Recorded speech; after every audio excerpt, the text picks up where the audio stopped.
All right. Hey, everybody. I am essentially going to talk to you today about the credibility of sources.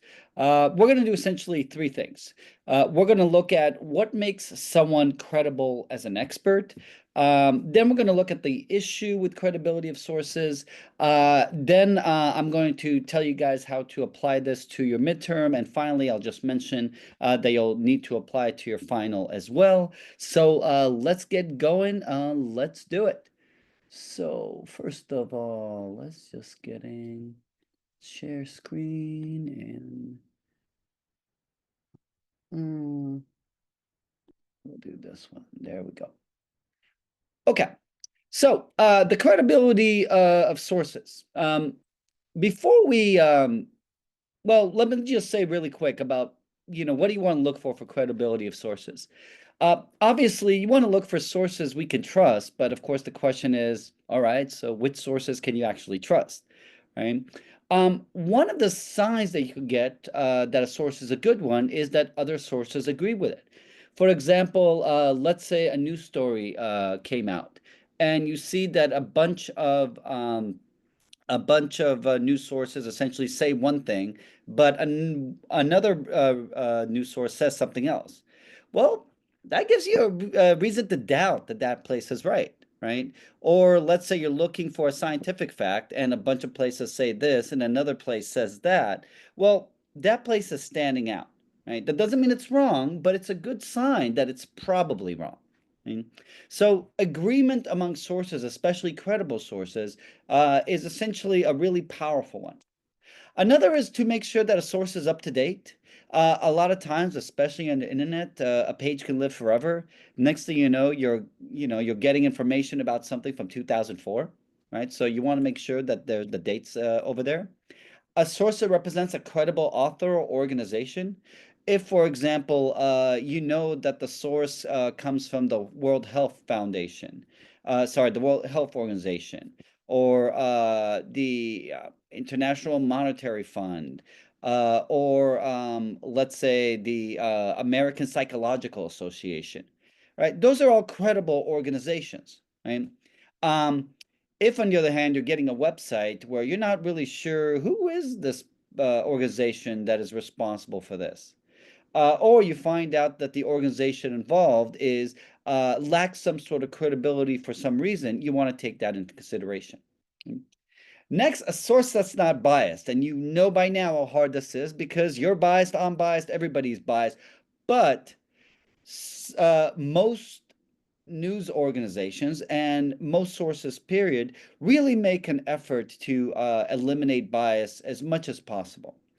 Some places, obviously, Fox, CNN, MSNBC would be kind of classic examples at this point.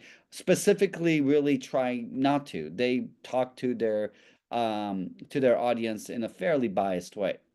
Okay? So you want to be aware of is this source biased, and if so, how biased is it, and in what way? And then finally, a source that provides clear and specific information about itself.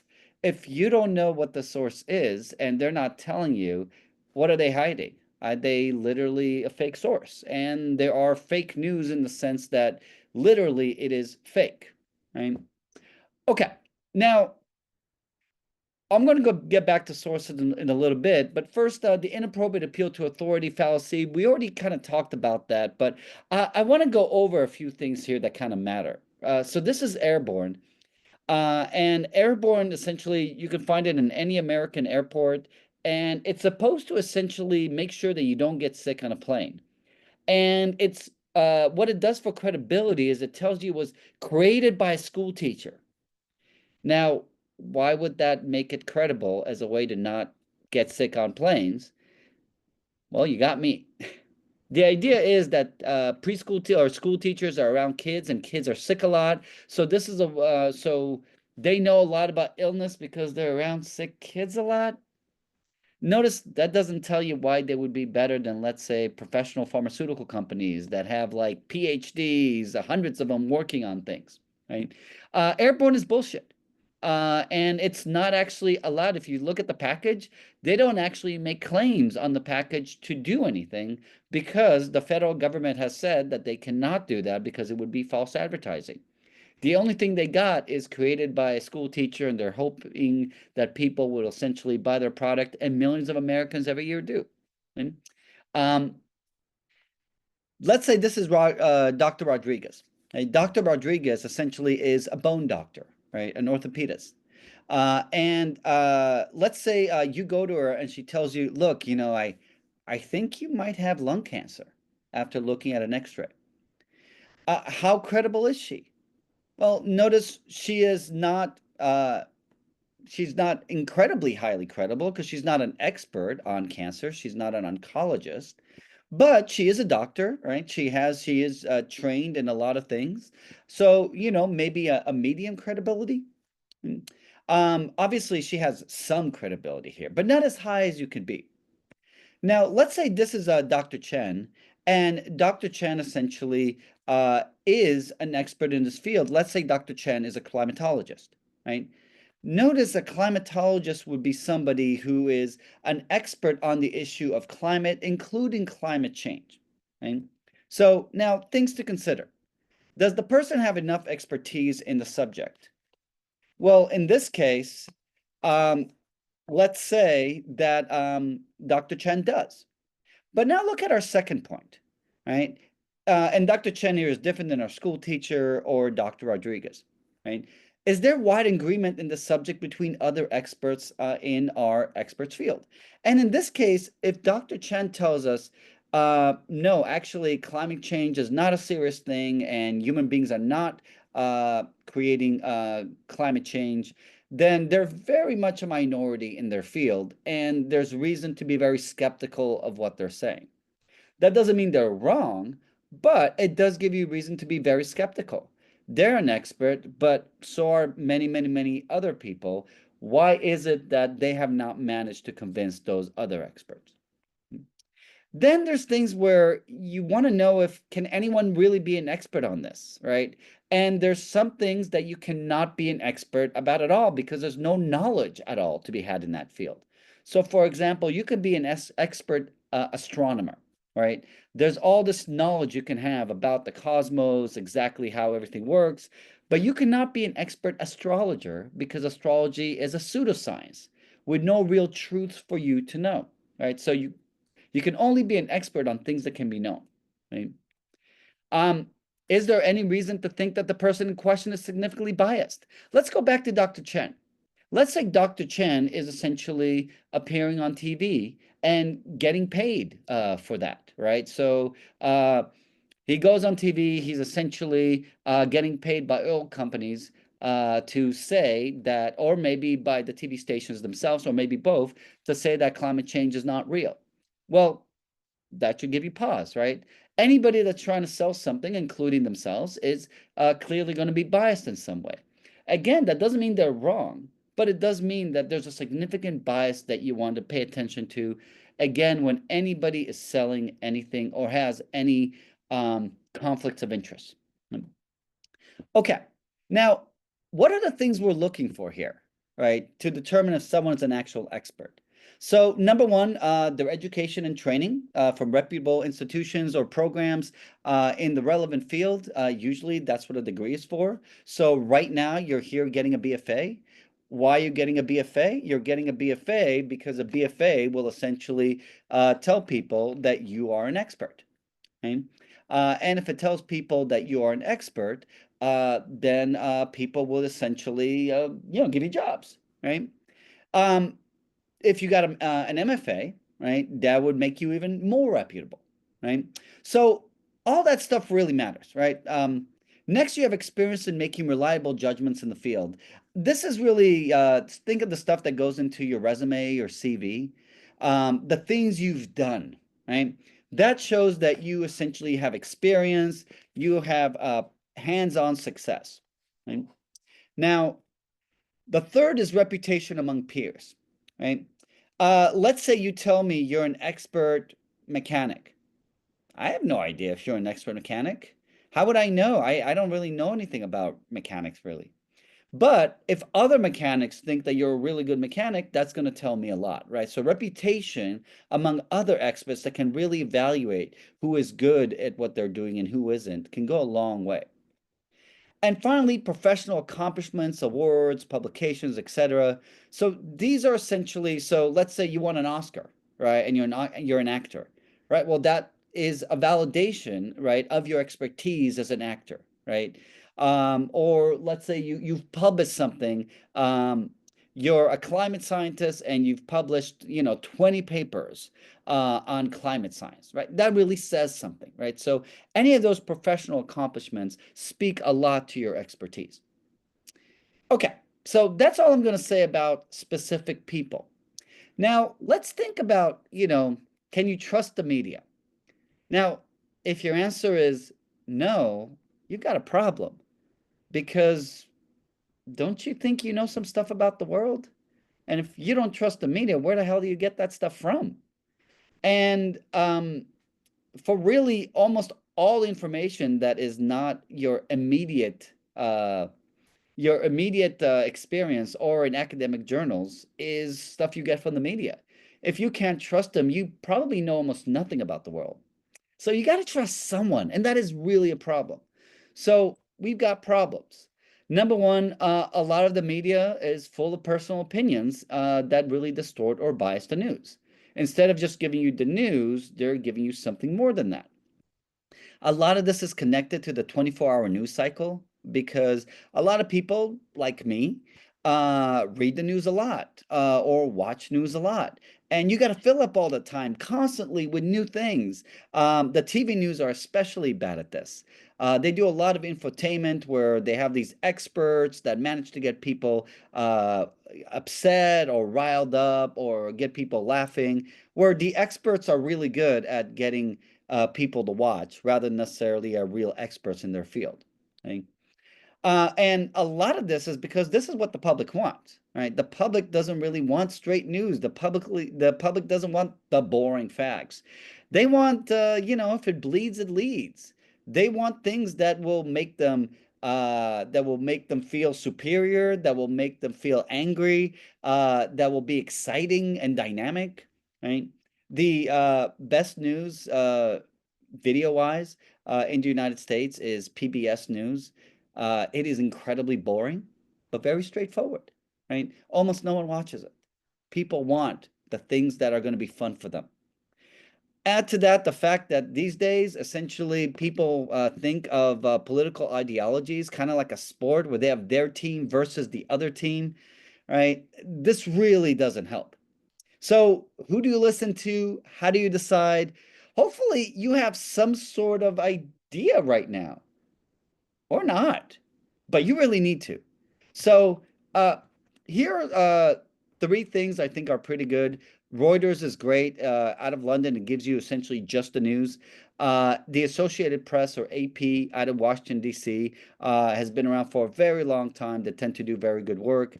I like Ground News because it's an app that essentially helps compare what is covered and what is not covered by especially liberal versus conservative news outlets. So it fills in the gaps in what you know and what you don't know. Now, for me, a really big part of it is, one of the places, and in fact, I want to show you guys two things that I do. So first of all, I want to show you guys Google News. Right? So this is Google News. Google News, news.google.com is a news aggregator. And what I really like about it is let's take a story and Mexican tall ship strikes Brooklyn Bridge, says the AP News. But notice we also have the New York Times, USA Today, and ABC. And if we click here, we see full coverage, right? So we get some posts on X, we get People Magazine, USA Today, Fox News, New York Post, New York Daily News. I'm assuming we can find, some Mexican sources here as well, minimally Al Jazeera, BBC. Notice a lot of people are covering this story, right? So if you look, even if you're just looking at the headlines, you can see how essentially you might have different approaches to the story.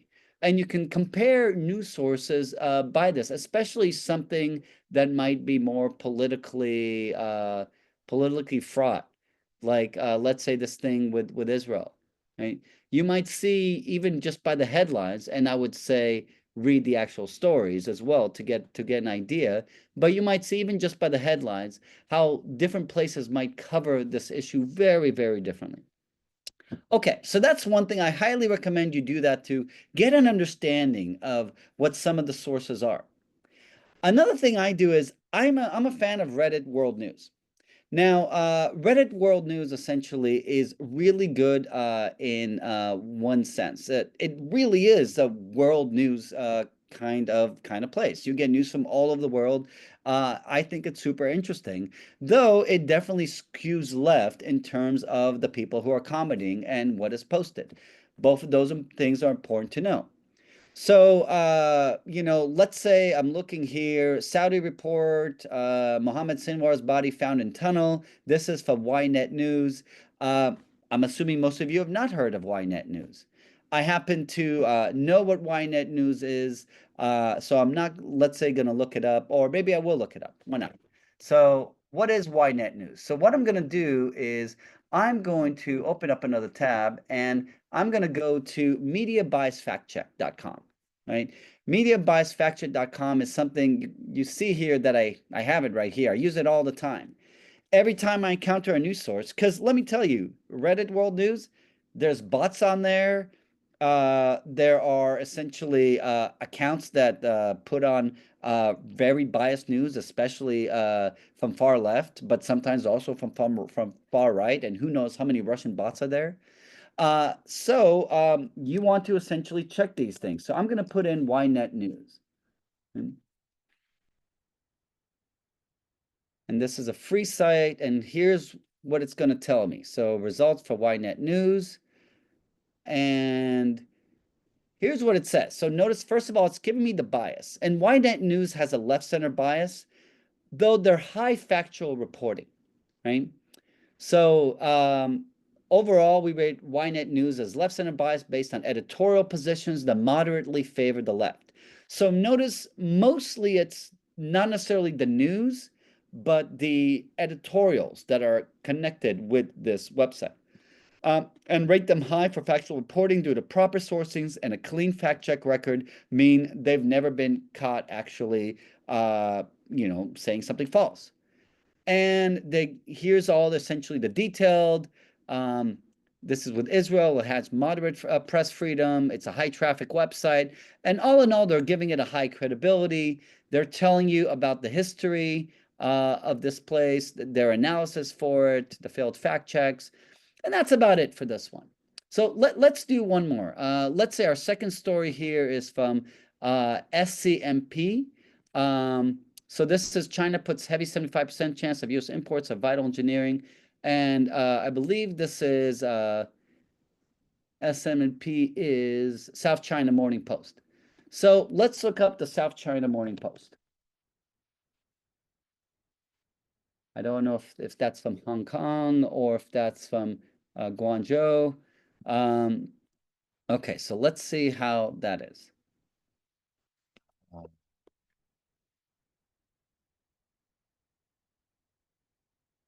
Okay. All right. So in terms of bias, you can see here that it's not as far left center as the other one, but still left center a bit. But factually, it's mixed, and that's a problem, right? So these media sources have so that's the bias. Here, let's go here. Overall, we rate the South China Morning Post left center bias based on editorial positions that moderately favor the left and mixed for factual reporting due to poor sourcing. Poor sourcing essentially means that they tell you things without sourcing them well, and a source is critical for good journalism. Okay? So, and here we have this is coming from Hong Kong, which has limited freedom. It's a high traffic website. They gave it a medium credibility, which I think is pretty generous for a site that has mixed, but not super, super, super low, right? And you could see how it's where it was founded. You can see how it works. It's owned by Alibaba, which is a Chinese company. Here's our analysis, and here's their reasoning for thinking that this is biased, and here's where it failed to fact check. Okay? I'm going to do one more here. I'm just literally going. Let's do the next one. Pravda. Trump doesn't see Putin as an obstacle for peace and criticizes Zelensky. Pravda used to be a famous Soviet newspaper, but I believe now it's a Ukrainian source, where Pravda means truth. All right, so here's where they put it, and look at that, Pravda Network, Pravda Ukraine, Pravda Spain, the whole thing, questionable source. So it's far to the right, and it's very low. And a questionable source exhibits one or more of the following: extreme bias, consistent promotion of propaganda or conspiracies, poor or no sourcing to credible information, a complete lack of transparency, and or is fake news, which is a deliberate attempt to publish hoaxes or disinformation for profit or influence. Overall, they rate him as right bias based on promotion of pro-Russian propaganda, conspiracy theories, disinformation, lack of transparency, and numerous failed fact checks. Factual reporting very low, and for Russia, essentially it's total oppression of the press with low credibility, even though it's a high traffic website, meaning a lot of people see it. And they'll tell you down here again why. So why the analysis of the bias, why the failed fact checks, all that kind of stuff. So notice reading this, I wouldn't necessarily have known that, right? In fact, I wasn't really sure about that. So what exactly is going on here? Well, I know now that I'm not going to take things that Pravda says very seriously, and I'm going to keep in mind that the South China Morning Post is essentially just mixed, and I'm going to remember that Ynet is a highly credible source, right? Though a little bit to the left.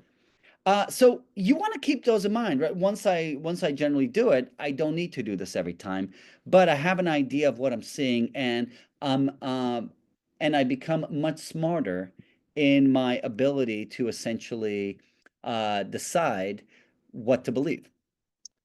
All right. So last thing here.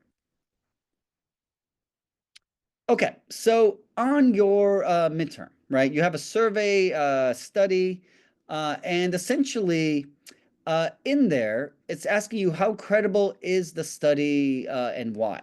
Now, what you're looking for is who did the study, right?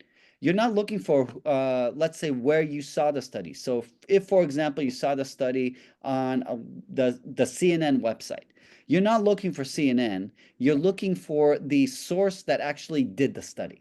Okay? Maybe it was Pew, maybe it was Gallup, maybe it was YouGov, maybe it was Fox, whatever it was, right?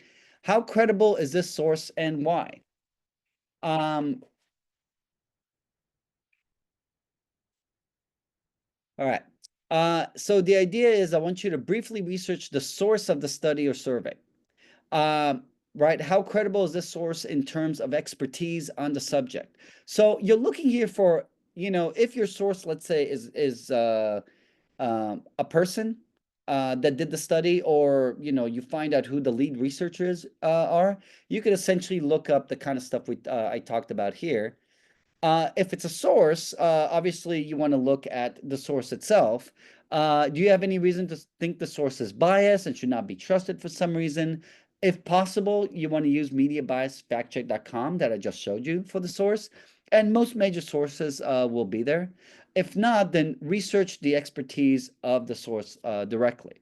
Okay, but that's the idea. That's what you're looking for. You want to find out, okay, does that source, do they have a good reputation? Is there a reason to think they're biased? That's essentially the idea. Okay, this is pretty much it. Just keep in mind that the last day of class, sorry, not the last day of class, the last day in class, the final project, I'm going to have you pick two experts, and I'm going to have you evaluate their credibility as well. Okay, same idea. All right, that's it. Good luck.